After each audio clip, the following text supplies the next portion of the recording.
Hello, everybody. Welcome along to the Event Industry News podcast with me, James Dickson. Wishing you all a very good morning, afternoon, or evening, whenever or wherever you join today's podcast from. And let's dive straight into it because I've got a good feeling, a good vibe about today's guest on the podcast.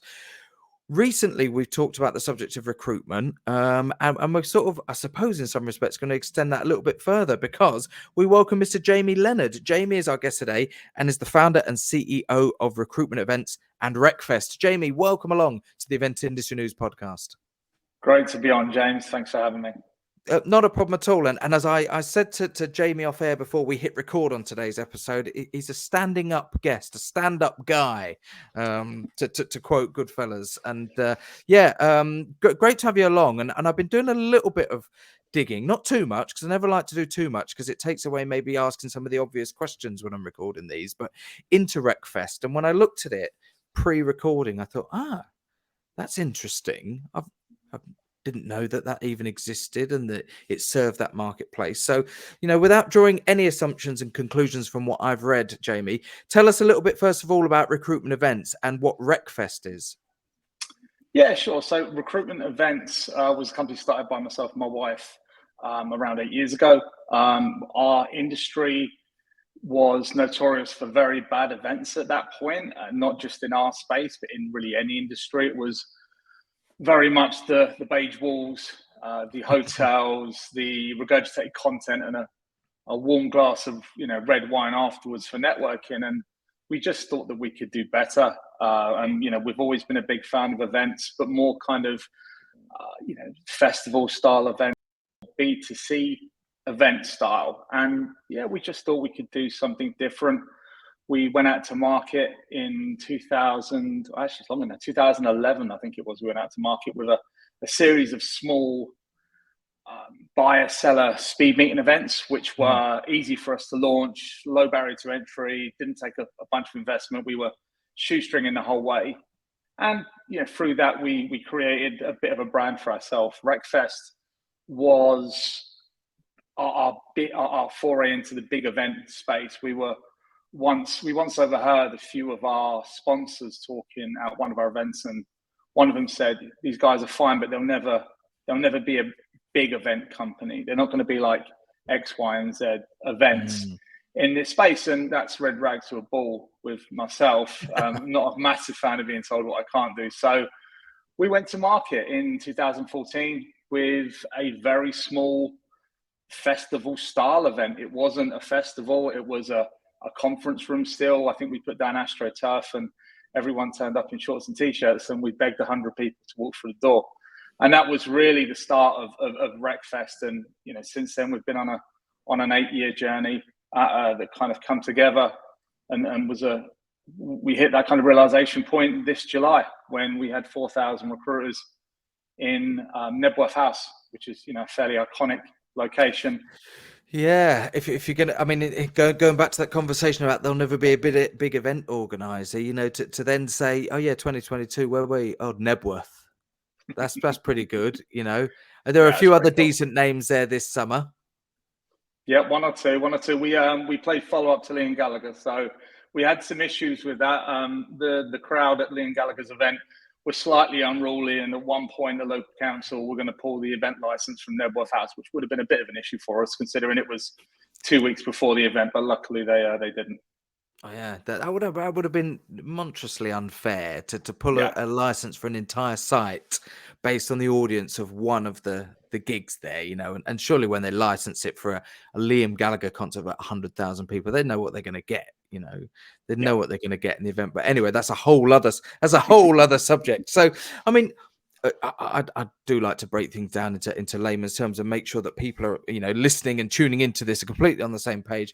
Recfest is an event for recruiters, for people who work in the recruitment sector. But as you've said, you've broken out of that traditional conference mold where people turn up in their business suits and their business attire, and they have a morning pastry and a coffee, and then they sit down in a plenary session and a morning keynote, and they listen to somebody delivering death by PowerPoint.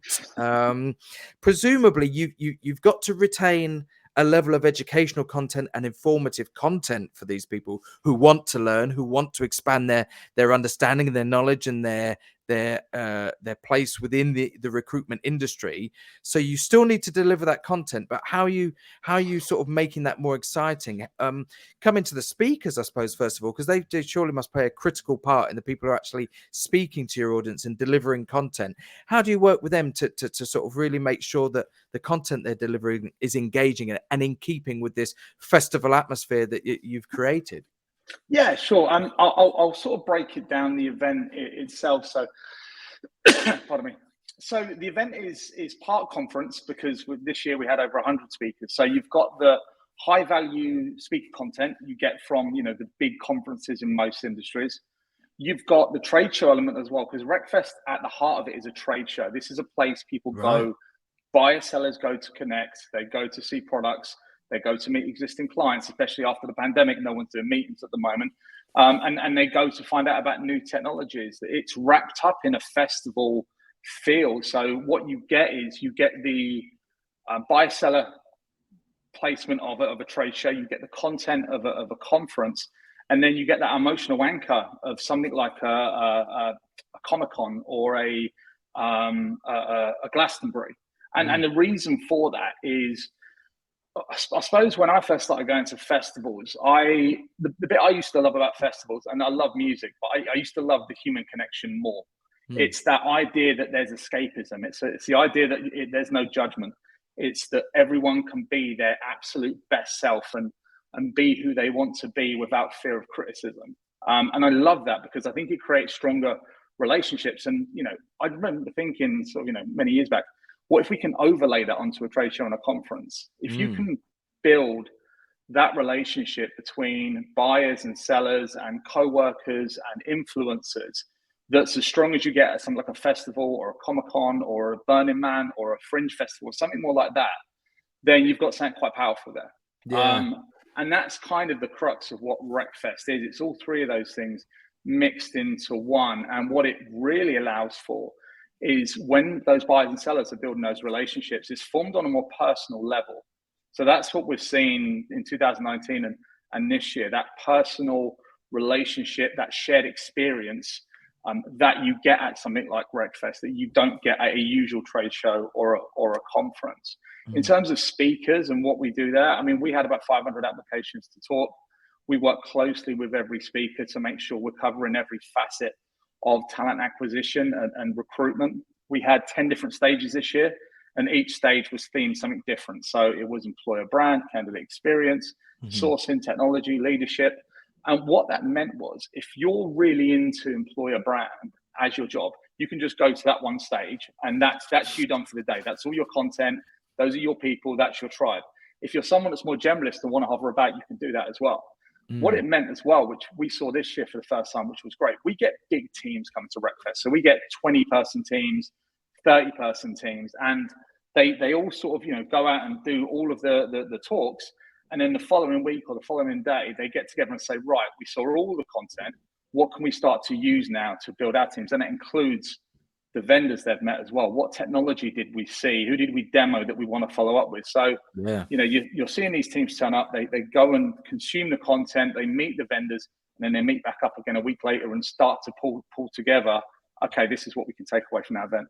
Sure. And I suppose the beauty about doing it in the format, do it, correct me if I'm wrong here, is that you take a traditional format, and I'm going to use a hotel. Forgive me, any hotel or event organizer out there. Nothing against your venues. I've worked on a lot of them. They're great. But you take your traditional common or garden hotel function room that is set out as a conference with a little bit of a trade show and some sponsors at one end.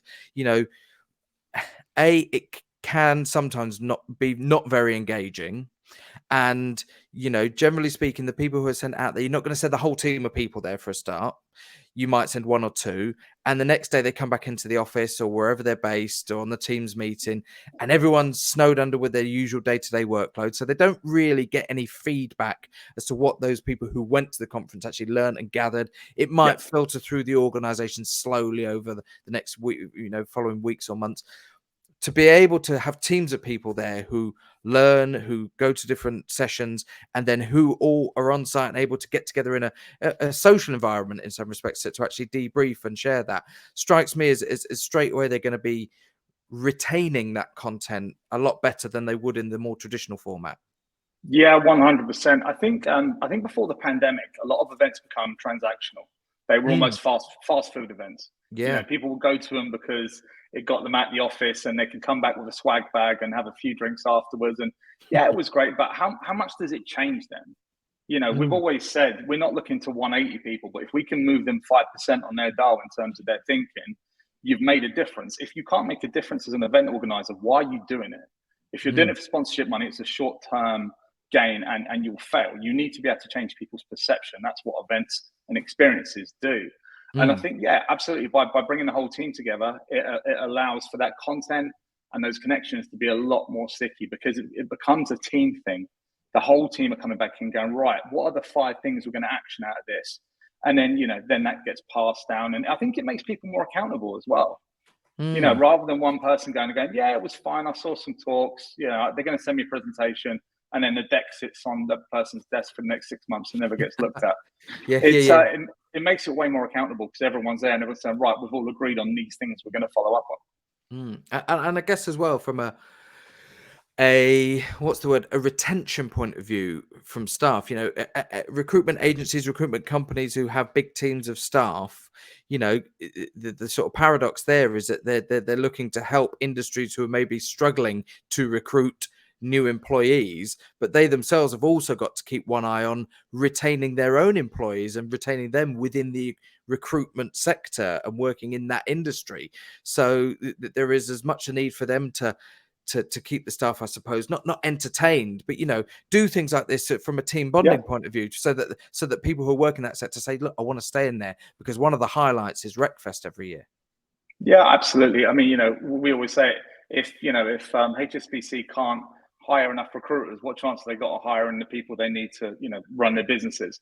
It's impossible. The problem really does start with the recruitment team. We see Recfest being used on job adverts now as well. So people saying, hey, come work for XYZ, we go to Recfest every year as a team. So it becomes almost a work perk that, hey, guess what, we go. And what we always love as well, and we say this to the leaders that buy the tickets to bring their teams, we're like, if your recruiter posts onto LinkedIn, great, that's really good, we appreciate that. But when they post onto their Instagram, that's when you've made a personal connection, because all of a sudden they're saying, hey, look at my industry, it's really cool. It's not just, hey, I'm at the Excel Center, or hey, I'm over at the British Library. It's like, look at my industry is awesome. And what Recfest is, in essence, is a celebration of those recruiters. That's how it's always been positioned. This is your day. This is not our event. This is your event. This is your celebration. You work your ass off throughout the year, and usually you are underappreciated. We completely understand that. You're the small cog that powers everything. Yeah. But today is about you. Today, you grab a drink, you go and see the content, dance your ass off to Judge Jules afterwards. It's your day. Yeah, for anybody who really wants to sort of get a visual insight into what we're talking about today, and we'll give some more contact details at the end of the podcast. Recfest, RECFEST, recfest.co.uk. Head over there, go to the gallery section, and do what I'm doing at the moment, which is looking through some of the pictures. And if you didn't know what the content was and who the people were that were attending and what industry they're working for, it looks like photos of any other festival. There's a parched field that's been baked in the sun over the summer. There are stages, there are people drinking, have a good time, eating, laughing, dancing. The photos are great. And this may sound like a bit of an odd question then to lead into, but is there a danger that people have too much fun and don't concentrate hard enough on what they're actually there to do, if that makes sense? Is there a balance that has to be struck to make sure that they are remaining engaged with the content that's there and what they're there to do, which ultimately is on a professional basis rather than a social basis? Yeah, absolutely. I think there is a few different personas of people that go to Recfest. You get people that go that are just there for the content. So they'll be at the stages all day and maybe go to the after party afterwards. You've also got people that are there to network as well, and they're the people that will probably spend less time in the tents and more with those vendors as a networking mechanic.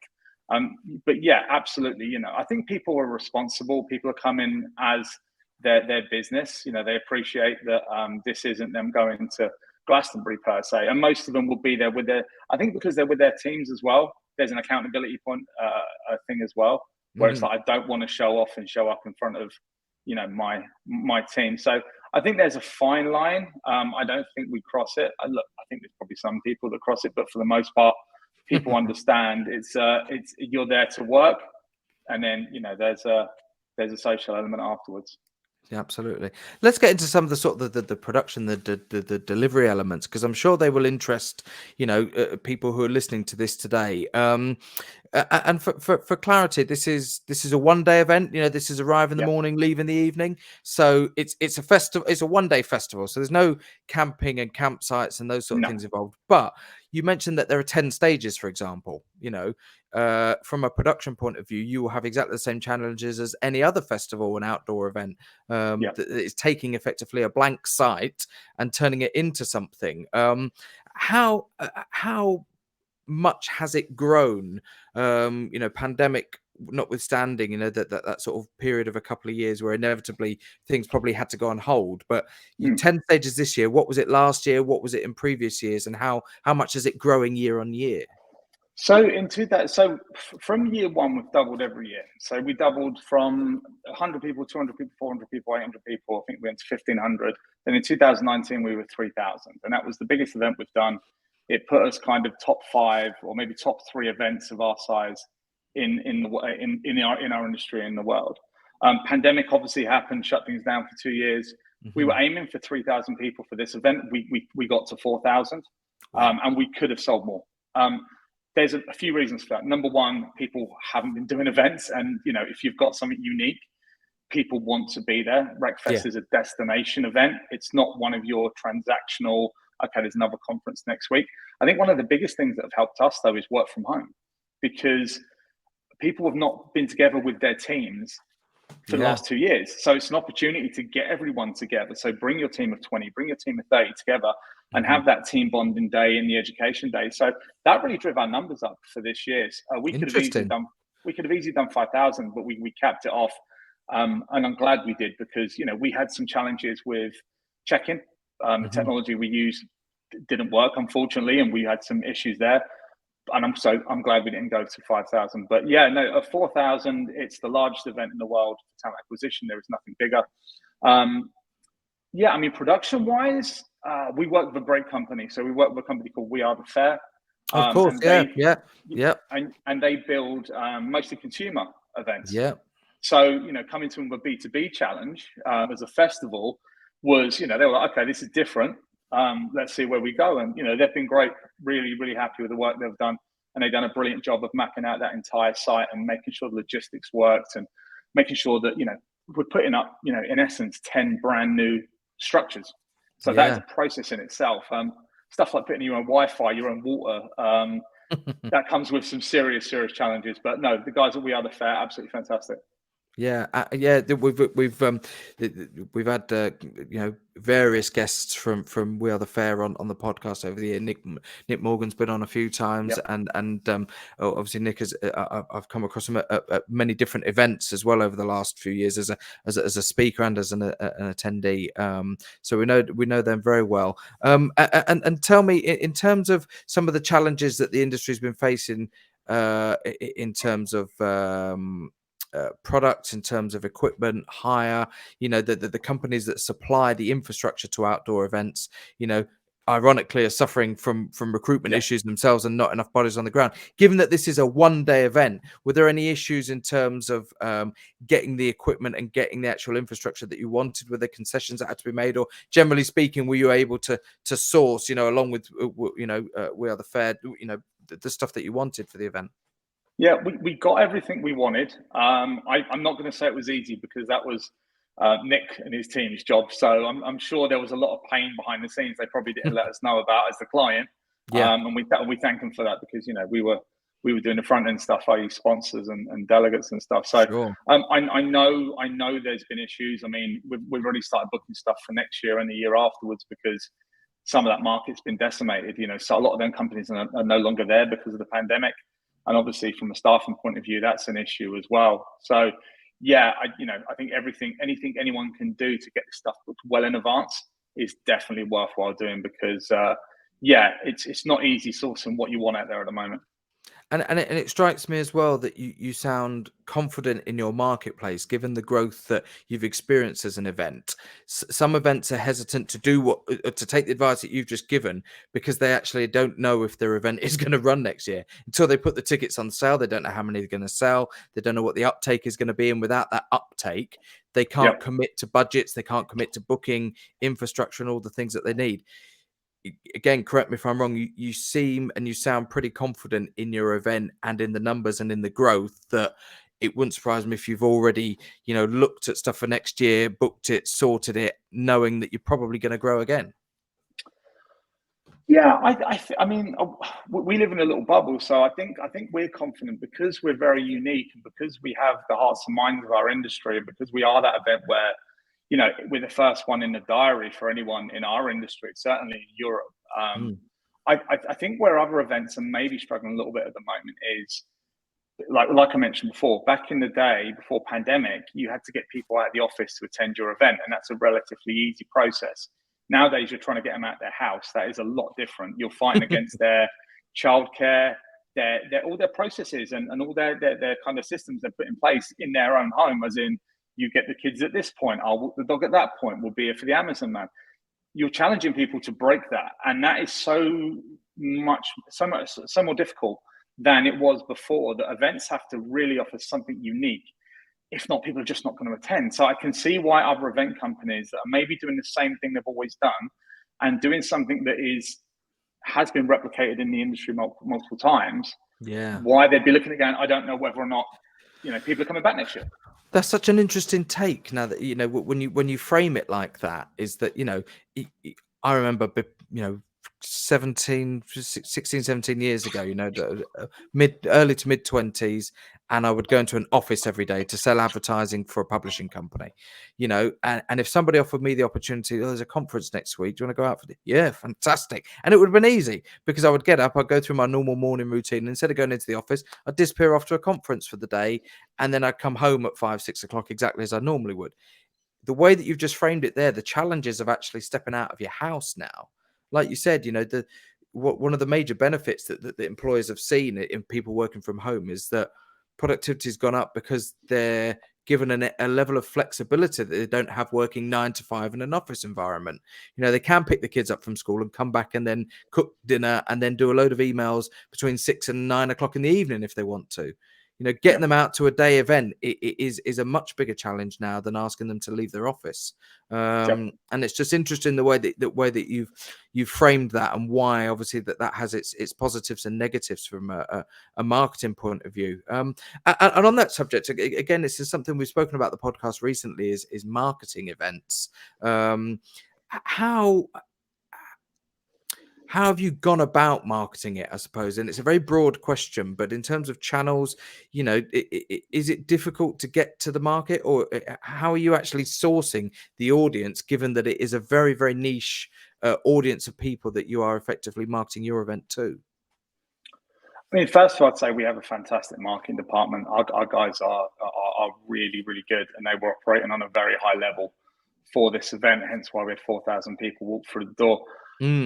Channels, usual stuff. I mean, email marketing for the most part. Email marketing works very well for us. We do have our own database of the talent acquisition industry in the UK and Europe. Where Recfest becomes very different is it's a very shareable event.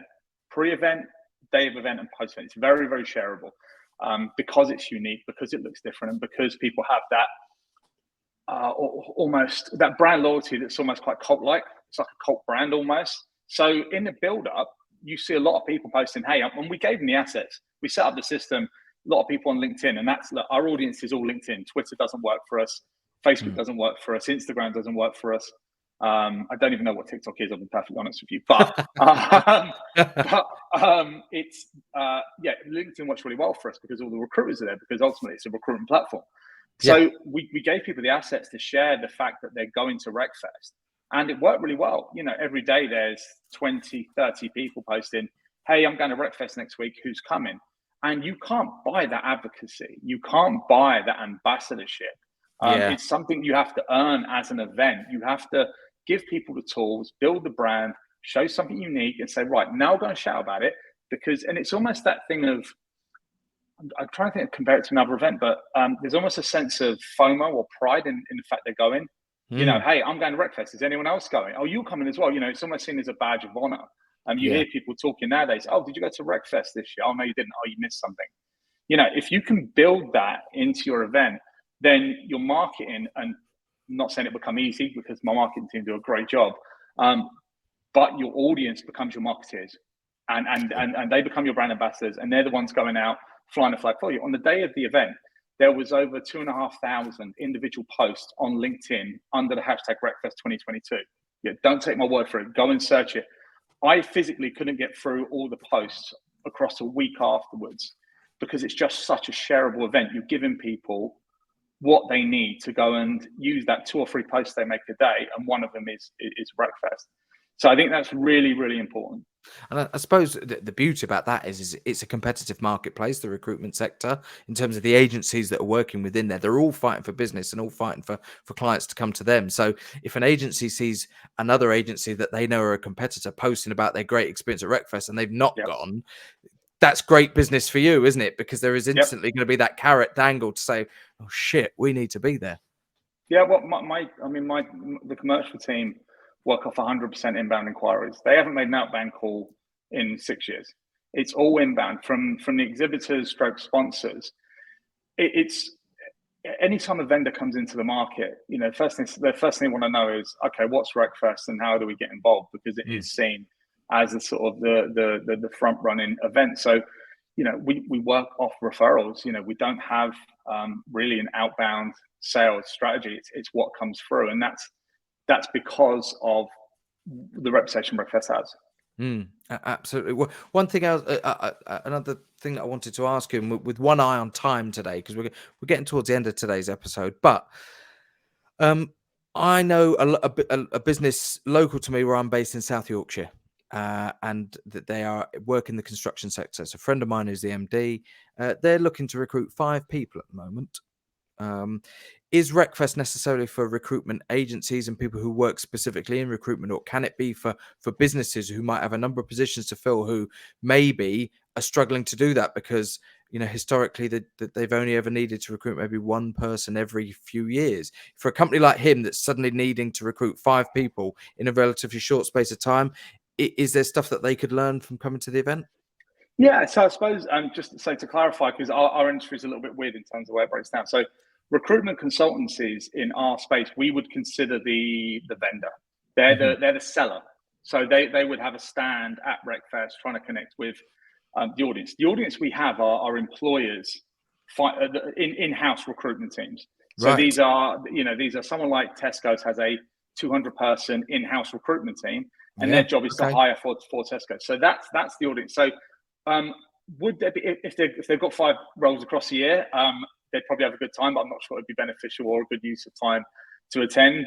Usually the companies that attend Recfest are the ones that have the either very difficult to find roles or mass volume. High turnover, maybe. Yeah, the high turnover stuff, specialist stuff as well, or just big numbers. Big chunky recruitment needs across the year where you'd need technology, you'd need infrastructure, you'd need recruiters internally and stuff like that. So, yeah. Interesting. And the last question I'm going to ask today before we wrap up, Jamie, is the 2-day question. I've looked at the agenda and it's packed. You know, Yes. the 9:15, I think, some of the first sessions are kicking off. And then you've got entertainment that starts from 5 p.m., I think 6 p.m. Into sort of early to mid-evening. Has the 2-day question been asked of you by people who attend the event? Have you asked it internally and discussed it internally? It's a conversation that comes up every year. There are a lot of pros to doing a 2-day event.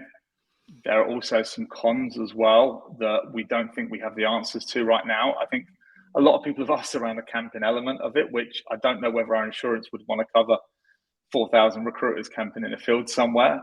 But it's certainly something that comes up. It's something that we discuss every year, and it's definitely something we'll be discussing for next year as well. I think when we start to look further afield and maybe look to host Recfest in other countries, maybe slightly the other side of the Atlantic Ocean, then you'd have to look at a 2-day event, because where we're lucky in the UK, you can travel anywhere in 3 or 4 hours. Yeah. You go to somewhere like the US and it's a little bit more different and a bit more difficult. So the conversation happens every year. It will happen again this year. It's always an option. I read a great quote a few weeks ago about the difference between Americans and the British. And it was that the Americans think 100 years is a long time, and the British think that 100 miles is a long way.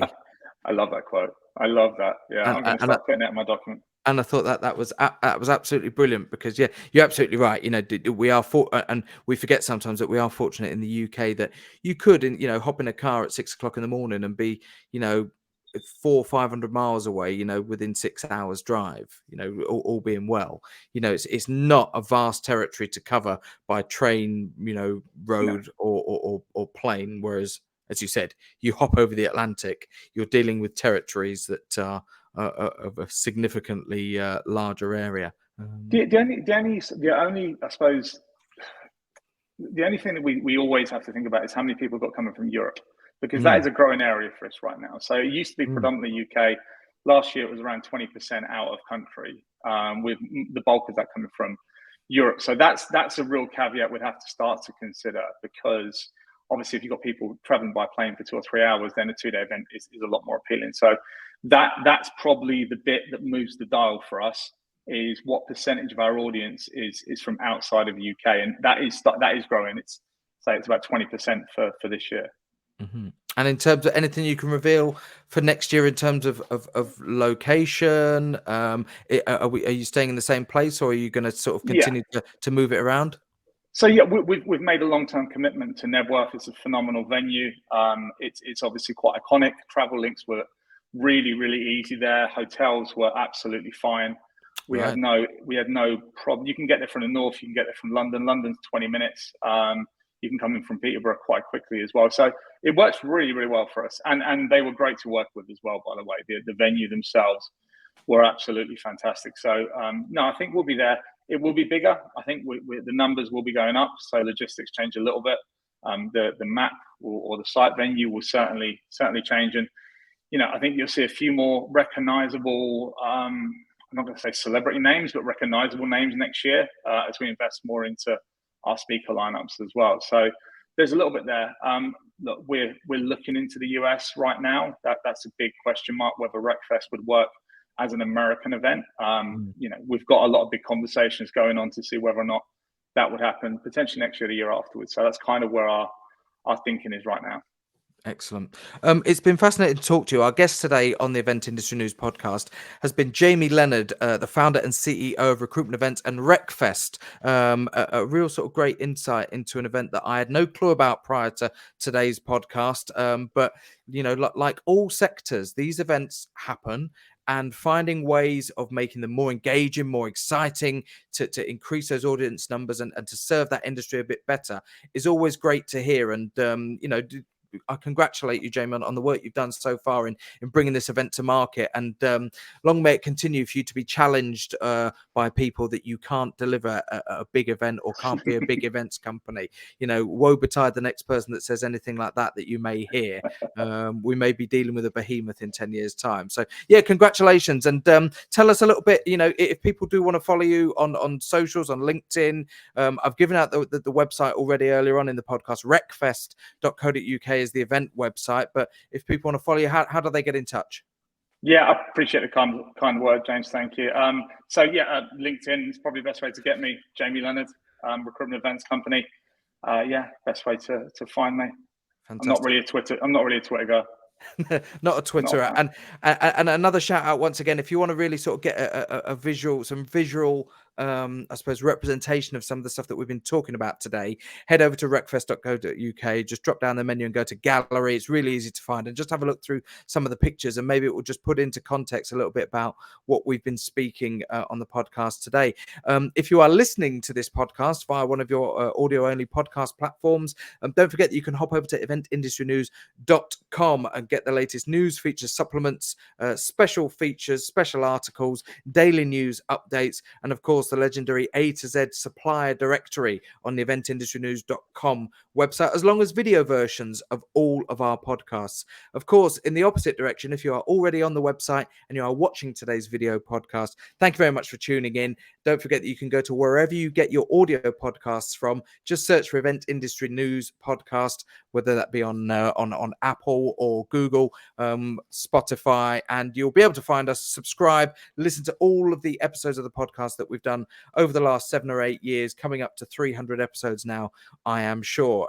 Our thanks once again to Jamie Leonard from Recruitment Events and Recfest for joining us today. Jamie, hope to see you soon. Come back on in the future and let us know how things are progressing. And on behalf of everybody here at Event Industry News, thanks very much to all of our followers, all of our subscribers of the podcast. Stay tuned with more episodes coming every week, and we'll see you on the next one. Thanks very much, everybody. Goodbye.